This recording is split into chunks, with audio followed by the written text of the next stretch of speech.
नमस्कार। YouTube channel योग with Mahamaya में आपका स्वागत है। आज मैं आपको एक प्राणायाम के बारे में बताने वाली हूँ। उस प्राणायाम का नाम है संपुट भस्त्रिका प्राणायाम। आपने भस्त्रिका प्राणायाम तो सुना होगा, ये संपुट भस्त्रिका है। संपुट भस्त्रिका यानी कि भस्त्रिका के प्राणायाम में कुछ और ऐसा जोड़ दिया गया है ताकि वो भस्त्रिका का भी फायदा हो और जो जिस सांसों के प्रकार को जोड़ा गया है, जिस तरीके से उसका भी जुड़ करके फायदा हो, तो फायदा आपको दुगना बढ़ जाए। जो भी भस्त्रिका के फायदे, संपुट आप देखते होंगे कि नवरात्रों में दुर्गा सप्तशती का जैसे पाठ होता है तो उसमें एक श्लोक होता है, उसे बार बार रिपीट करके जब पाठ किया जाता है तो उसे संपुट पाठ कहा जाता है। संपुट का मतलब होता है कि आप उस मंत्र को और अगले मंत्र को, दोनों मंत्रों को जब जोड़ देते हैं, दोनों मंत्रों की शक्तियां मिल जाती हैं तो वो और भी ज्यादा शक्तिवान हो जाता है। इसी प्रकार संपुट भस्त्रिका प्राणायाम देखते हैं उसे कैसे करते हैं। शुरुआत करते हैं। आप आरामदायक स्थिति में बैठ लें। आपकी बस रीढ़ की हड्डी सीधी होनी चाहिए, इसका ध्यान रखें कि ये बिल्कुल स्पाइनल आपकी सीधी होनी चाहिए। उसके बाद आप, ये योग मुद्रा होता है, मध्यमा और तर्जनी, यानी कि इन दोनों को आप खड़ा रखेंगे, इन दोनों को झुका के। ये आपको कहा जाता है, ये जल तत्व, ये पृथ्वी तत्व, इन दोनों तत्वों से और ये अंगूठे से, दोनों से आप नासिका बंद करेंगे, एक नासिका को दूसरे नासिका। तो आप सांसें लेना शुरू करते हैं। बाईं नासिका से सांस धीरे धीरे लेते हैं, जिसे ईड़ा भी कहते हैं और जिसे चंद्र नाड़ी भी कहते हैं। धीरे धीरे सांसें लेते हैं, आप सांसें भरते हैं, फिर दाहिनी नासिका से धीरे धीरे सांसें छोड़ते हैं, फिर दाहिनी नासिका से धीरे धीरे सांसें लेते हैं, फिर बाईं से छोड़ते हैं। इसे फिर से देख लेते हैं। बाईं नासिका से धीरे धीरे आपने सांसें ली, दाहिनी नासिका से धीरे धीरे सांसें छोड़ी, दाहिनी नासिका से धीरे धीरे सांसें ली, बाईं नासिका से धीरे धीरे सांसें आपने छोड़ी। ये इधर से लिया, बाईं से लिया, दाहिनी से छोड़ा, दाहिनी से फिर लिया, बाईं से छोड़ा, इसे मिला के एक होता है। ये इस एक को आप 3 बार कर सकते हैं। 3 बार करेंगे, एक इकाई जो होता है ऐसा ही आप 3 बार करेंगे। इसके बाद आप भस्त्रिका की शुरुआत करेंगे। देखते हैं कैसे। हल्का सा झुकते हुए, पूरा नहीं झुकेंगे लेकिन पूरा हल्का सा झुकते हुए पोजीशन लेंगे। सांसें धीरे धीरे धीरे धीरे आप भरेंगे, भरते जाएंगे, भरते जाएंगे, भरते जाएंगे। पूरी सांसें भरने के बाद इस पोजीशन में 2 सेकंड के लिए, 1 सेकंड के लिए रुकेंगे, फिर पूरी सांसों को झटके में बाहर फेंकते हुए फिर वापस उसी पोजीशन में जाएंगे। सांसें भरते हुए आप ले रहे हैं, सांसें भरते हुए ले रहे हैं और इस पोजीशन में आप 2 सेकंड के लिए रुकते हैं और फिर झटके में पूरी सांसें फेंकते हुए फिर वापस इस पोजीशन में जाते हैं।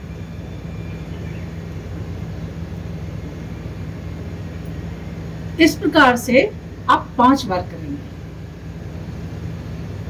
इस भस्त्रिका को 5 बार करने के बाद आप फिर वापस उसी प्राणायाम को दोहराएंगे।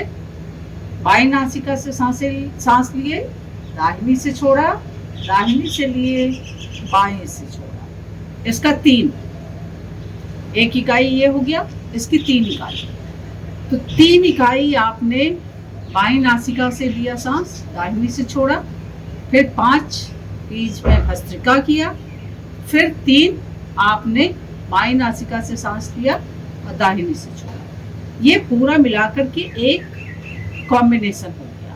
इसको आप एक इकाई मान करके आप ऐसा 3 बार कर सकते हैं। गर्मी में जब भी हो इसे 3 बार से ज़्यादा न करें, क्योंकि भस्त्रिका जब आप लेते हैं तो भस्त्रिका शरीर में गर्मी बढ़ाता है, यानी कि आपके पित्त कारक होता है, तो पित्त बढ़ जाता है, गर्मी बढ़ जाती है।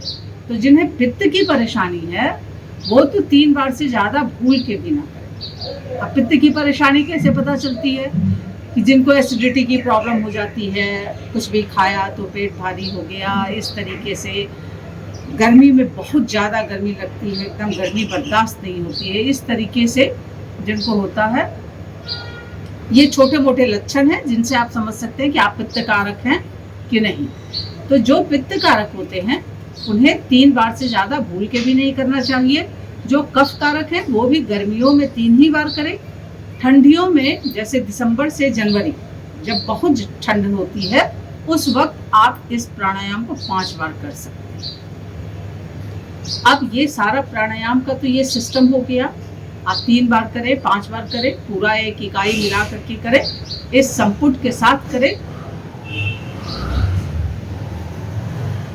इसको करने के फायदे, भस्त्रिका के जितने भी फायदे हैं वो फायदे आपको दुगना तिगुना क्या 10 गुना बढ़ करके मिले। भस्त्रिका के फायदे क्या हैं? आपके पूरे शरीर में सबसे पहले कि रक्त का संचार, ब्लड सर्कुलेशन बिल्कुल तेज कर देता है।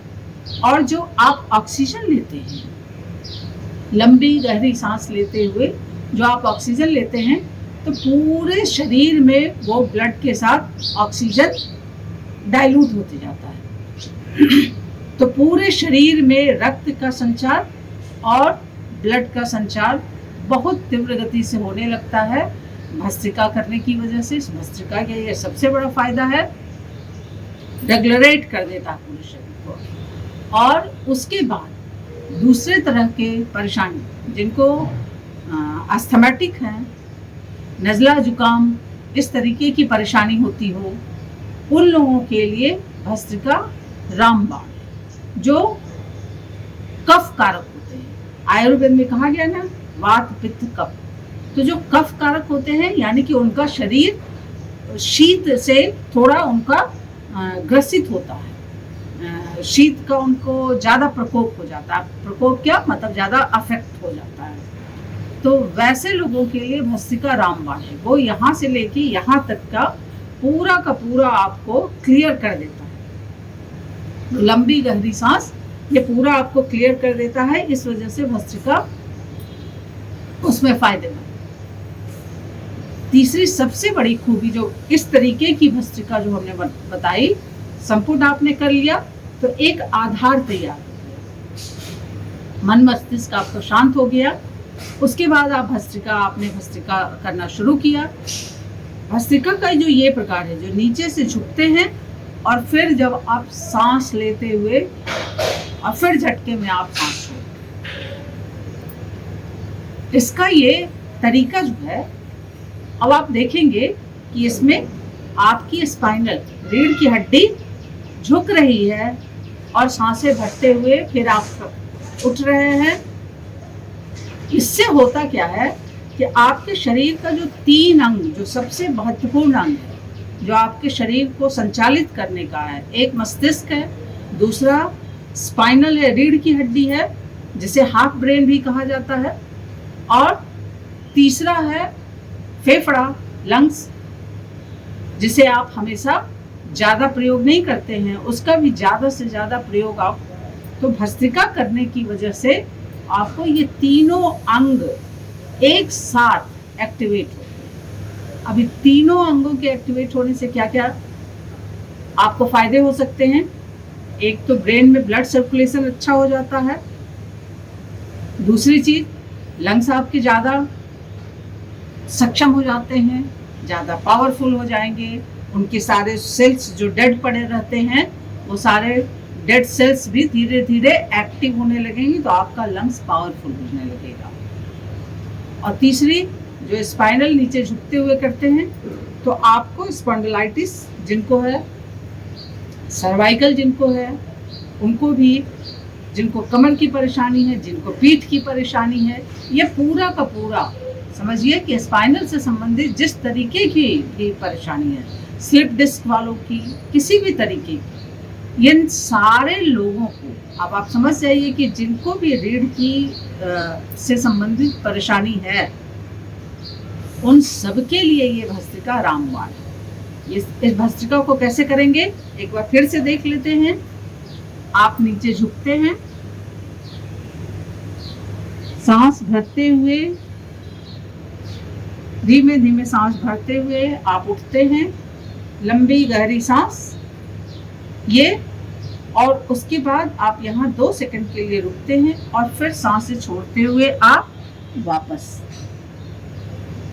झटके में जब आप सांसें निकालते हैं तो सारा कार्बन डाइऑक्साइड और जो भी कहीं पे भी, जैसे होता है ना कि आप झटके में पानी डालें तो नलका का पूरा एकदम सफाई हो जाता है, उस तरीके से जब आप ये झटके से सांस छोड़ते हैं तो पूरे जो आपकी नसें हैं उसमें ब्लड सर्कुलेशन बिल्कुल इस तरीके से होता है, पूरे उसकी सफाई हो जाती है। तो सफाई भी हो जाती है, और हर तरीके से जब जानते हैं कि जब सफाई हो जाती है तो हर चीज़ में अच्छा हो जाता है।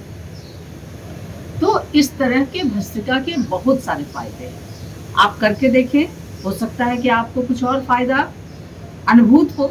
ये अनुभूति की चीज़ होती है कि कहाँ कहाँ पे उसका क्या असर हो रहा है और क्या क्या फायदे हो रहे हैं। हो सकता है आपको कुछ और ज़्यादा नया अनुभूत हो, तो आप उसे कमेंट सेक्शन में बताएं। अगर करने के बाद आपको कुछ फायदे नए नज़र आ रहे हैं, जो भी जिज्ञासा हो आप कमेंट सेक्शन में पूछ सकते हैं, जवाब मिलेगा, निश्चित जवाब मिलेगा। और मेरा यूट्यूब चैनल योग विद महामाया सब्सक्राइब करें, बेल आइकॉन दबाएं। वीडियो अगर पसंद आया हो तो इसे लाइक करें, शेयर करें। धन्यवाद।